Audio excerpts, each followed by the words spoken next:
வணக்கம். வேக வச்சு தோல் வச்ச முட்டை 6 எடுத்துருக்கேன். மிக்ஸி ஜாரில் தோல் நீக்கி நறுக்கின இஞ்சி ஒரு துண்டு, தோல் நீக்கின பூண்டு முழு அளவு, பச்சை மிளகாய் 2, சின்ன வெங்காயம் கைப்பிடி அளவு. கரகரப்பாக அரைச்சிக்கலாம். கரகரப்பாக அரைச்சி விழுது. 1/4 ஸ்பூன் மஞ்சள் பொடி, 1/2 ஸ்பூன் சிகப்பு மிளகாய் பொடி, 1/2 ஸ்பூன் தனியா பொடி, 1/2 ஸ்பூன் உப்பு. கடாய் சூடானதும் எண்ணெய் 4 ஸ்பூன், பட்டை 2 துண்டு, நறுக்கின வெங்காயம் 4,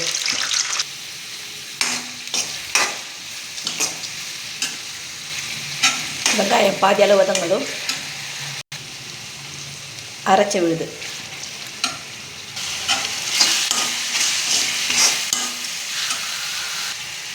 ஈரப்பதம் போய் இந்தளவு சுண்டு வரும்போது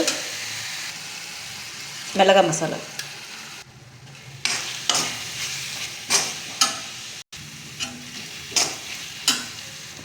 நறுக்கின தக்காளி 6,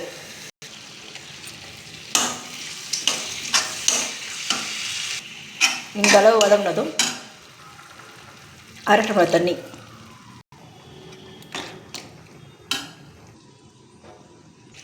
தண்ணி வற்றி இந்த அளவு சுருண்டு வரும்போது வீட்டில் நான்வெஜ் சாப்பிடாதவங்க முட்டை சேர்க்கறதுக்கு முன்னாடி தொக்கு தனியாக எடுத்து வச்சுக்கலாம். இறக்கிடலாம். முட்டை தொக்கு சாதம், இட்லி, தோசை, சப்பாத்தி, பூரி எதோட வேணாலும் சாப்பிட்லாம்.